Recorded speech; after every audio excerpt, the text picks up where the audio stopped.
Strong. Oh my God, I think I got it in my nose.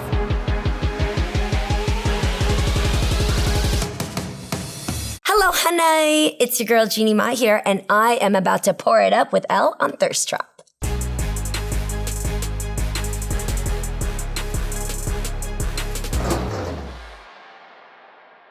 Okay, so Elle decided to get really creative with me today and invited me here to answer 10 questions, or if I don't want to answer the question, they have poured out 10 amazingly nasty shots of something that I can take instead of answering the question. I'm about to get into this, but first, make sure you subscribe to my YouTube show, Hello Hunnay, starring me and my mom, Mama Mai. Okay, here we go. Tell us an embarrassing red carpet story. Ooh, this is embarrassing, but for my friend, but we ended up girl powering it. So I was at, God, which was it? Was it the Golden Globes last year? I had on a beautiful designer gown, but I had on these ghetto Aldo shoes, right? And it's just really interesting. Sometimes you spend thousands and thousands of dollars for full glam and then the outfit, but then like when it comes to the shoes, sometimes the cheap ones are the most like comfortable. I can't wear Jimmy Choos because they're so narrow, and Louboutins, they just don't have enough of a platform. So Aldo's, I got a stack, kind of like these actually, just like that, a stack heel, right? So there I was walking the carpet. I saw all the celebrities there, and Regina King was next to me with her son, and she was like hobbling. She goes, "Can I hold on to you for a bit?" And I was like, "Yeah, of course, girl, what's going on?" And she was like, "These heels are killing me." And she had a beautiful pair of, I think they were lubes, and they just like were sparkles, but they just looked like a killer heel that were great for the gram, not really for the carpet. And I was sitting there like doing jumping jacks. I was about to like, tap dance. I was like, I should give her my heels. So she had to go up on the carpet. I had to go next, and it's Regina King. And she was nominated that year, by the way, and she won. So I was like, you know what? Let me give her my heels. I was like, this is weird, but do you want to borrow my heels? And she was like, are you serious? So there we were. We pulled over on the side of the red carpet. She took off these beautiful heels. She put on my cheap Aldos and went and stunned the carpet. It was beautiful. Came back around. Her son gave me the heels. She tweeted me the next day saying thank you. But I just felt like, when you want to be able to help, but sometimes you don't know how, but that was the perfect thing you could do. Like instead of taking the shirt off your back, you take off your shoes. Thank God I had a fun story. You think you were going to get me, huh? But you didn't. So it would have been this shot that I was going to take. Let me see.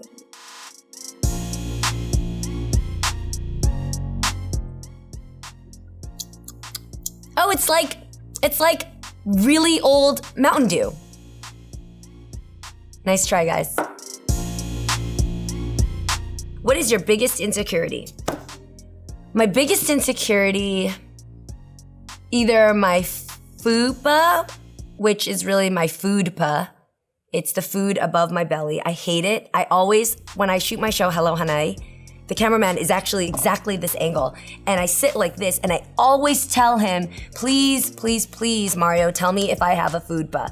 And he's like, no, you look great, Jeannie, you look great. I think he's been conditioned by his wife because every time there's a foodpa and it's huge. And actually, I screenshot it every time and I send it to him. I screenshot it, I name it. Sometimes it's a rice pot that serves 4, sometimes it serves 2. It depends on what I ate the night before. So that's my biggest insecurity. Thank God I didn't have to take the second shot. Oh my God, this smells good. It's like grape aid. It's like grape Gatorade. Am I right? No. It's grape something, but damn, I would have chugged that. That looks good. What does Mama Mai do that annoys you the most? Okay, are you ready for this? You're not ready for this. I need you to sit back for this one. So you see these beautiful, wide, gorgeous eyes that I have? Well, they're illuminated with a pair of wispy lashes, like most women enjoy putting on their lashes. Well, I enjoy taking them off at the end of the day. And if they're in good condition, I will rewear them a couple more times because they're shaped to my eye and I think they're perfect. Mama Mai will collect all of my old lashes and actually clean them with alcohol. She's done a plate that had over maybe 800 lashes, a whole plate piled like a bunch of tarantulas. And she sits there and she cleans them with mascara wands and alcohol. Here I do for you, I make nice for you, now you're not dirty. I never wanted my lashes cleaned in the first place, and it's very invasive to go in my bathroom and take my old lashes and do that. By the way, in front of other people that are my friends. It's like waving your dirty panties around. It's very weird. Okay, this would have been, I know, this is high school. What was this? This is that menthol alcohol drink. It's oh my God. Oh my God. I used to drink this on the daily, but I'm adulty now, so I don't drink before 10. What is one question you hate to answer? I'm a host, I'm a television personality. I interview people a lot for my job, and so I don't want to hate questions. But I guess one that could annoy me is when people ask, are you bothered that Mama Mai is more loved than you? Which is so freaking true. People love Mom. I have been pushed over, like pushed to get to Mama Mai. So that bothers me because I already know it's true. Okay, this shot number 4 would have been, yo, this is murky.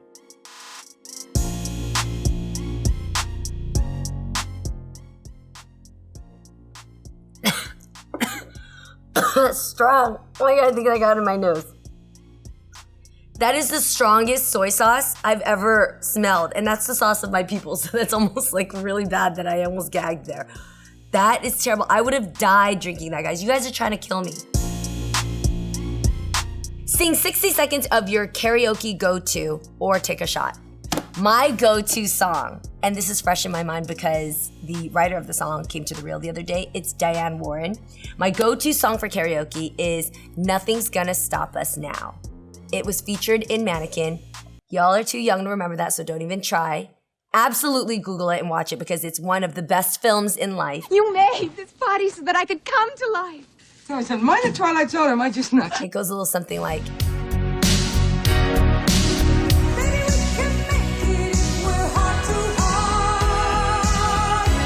and we can build this thing together. Never, nothing's gonna stop us now. And if this world ran out of lovers, we'll still have each other. Nothing's gonna stop us. Nothing's gonna stop us now.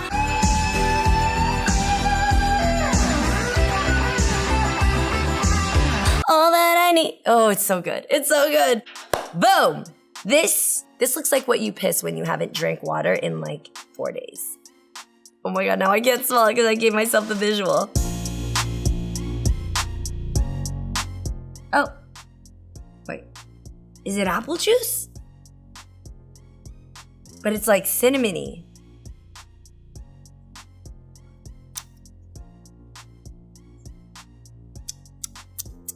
It's apple juice, but like expensive type of apple juice. It's cut like alcohol in it or something. Which tattoo do you regret and why? All of them. Don't get tattoos. I hate them. They're disgusting. Here's why. Tattoos change with the times. They change different styles. I got them with big old block ink when now tattoos are light and airy and fairy. And the tramp stamp I live with is going to go 6 feet under with me. And I really want to like separate from that tattoo and that time of my life. Don't get tattoos. I cover my tattoos with makeup a lot, actually. I think that tattoos are like accessories, right? Sometimes if I'm wearing like a really ornate outfit like this, I'm not gonna wear like big old bicycle hoop earrings, you know, or any super ornate makeup. So I don't need tattoos coming out from all different ends either to distract from my outfit. So I do cover my tattoos a lot with makeup, which is why I'm telling you, don't get tattoos. All right, this shot right here. This is the color of your pee when you've just taken too many vitamins for the day, but you're so fresh and so clean now.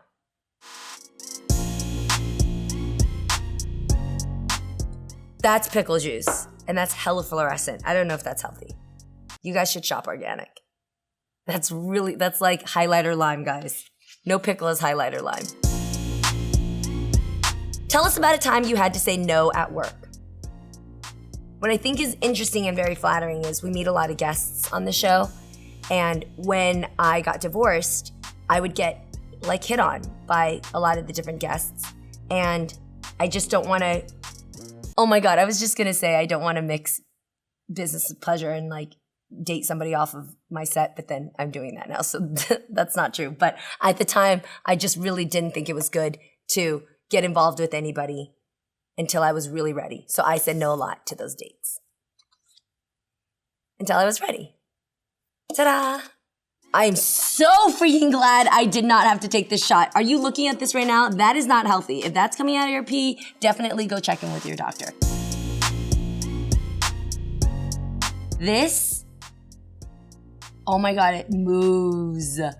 It looks like the drink, the high school drink we used to have, brain hemorrhages, but this looks like it has been sitting for a really long time. I'm so glad. Yep, it's Bailey's. It's Bailey's with some other curdly shh. Ooh, it's bad. Ooh, I'm so glad I didn't take that. I'm way past those days. I'll be having rosé now. Do you see yourself getting married again?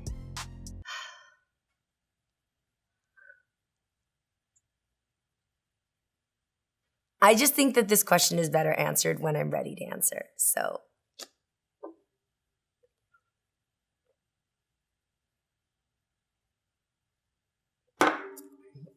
Ugh. Celery. It's just weird to drink green juice that's like when you weren't expecting it to be green juice and also when it's been sitting out for a little bit. Ooh. What is one thing you've discovered about yourself post-divorce that you didn't realize while you were married? Such a good question. I realized that being in love isn't enough to save your marriage. Being in love isn't enough to carry your marriage. Being in love isn't enough to make a marriage last. You actually have to be woven in different areas to help each other evolve and grow. So just because you think your man is like, oh my God, he's so cute and he says all the right things and he buys you the greatest gifts and maybe is the greatest partner to just like hang out with, no, you actually have to be woven in your goals together. Where do you guys envision yourself being 5 or 10 years from now? How do you guys encourage each other? How do you guys identify each other's triggers so that you grow to be stronger and not have yourselves repeat the same habits when you guys were kids or the same habits that were bad in your own household growing up? There are so many factors. My first marriage, oh God, that sounds so weird. My only marriage that I had, the reason why it didn't work is because I was in love and he was a great man, but we had nothing else in common. So you wake up not being able to talk about news because you guys would, clash, or even like children. You didn't agree on children. You didn't really like each other's lifestyles. Like one would want to be somewhere where the other person was like, I want to be in bed right now. So those doesn't make people bad. It just makes you not compatible. And that's what I learned. This shot is Jägermeister. Or licorice. Or something like it. Yo, I'm so glad I'm not taking this because I got work to do today. Hunnay. I can't be drunk out in these streets right now. Later, yes. What misconceptions about the Asian community are you tired of seeing in Hollywood? In life, not just Hollywood, I don't like, because we're not going to generalize, some Asians just kind of stick to themselves, don't always speak up.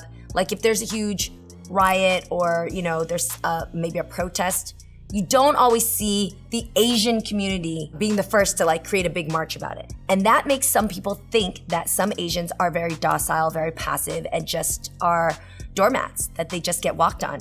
But that's not true. Whether they immigrated here or are accustomed to growing up in a household that is more focused around work and family, that's why they move the way they do. Although I'm an activist and I absolutely love to go out there and let my voice be heard, not every Asian is like that because they're focused on keeping that shop open or getting their business license for whatever business they have running in the family. They can't take off on holidays, or how to make sure their mom and dad that are still living in their house are gonna be okay. Because Asians are just very family and work oriented. Whether or not that's good or bad, it's what they really just concentrate heavily on. So I don't like my people ever being taken as docile when they're not doing what everybody else seems to be doing. The fact that this shot is in a more expensive looking little crystal glass and has this weird cloudy stuff in it. Guys, what is this cloudy stuff you guys are throwing in these drinks? This is dangerous, guys.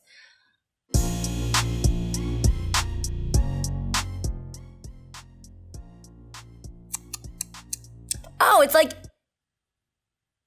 like spicy kombucha, but with cayenne pepper. Yep, I see the bits of cayenne pepper and I see I see the nasty that I'm so glad I saved myself from. Look, guys, not only did I save myself, but I also took my healthy shot for the day. Ta-da! Thank you for joining me here on Thirst Trap with Elle, and make sure to subscribe to Hello Hunnay to see more of this mug. Deuces!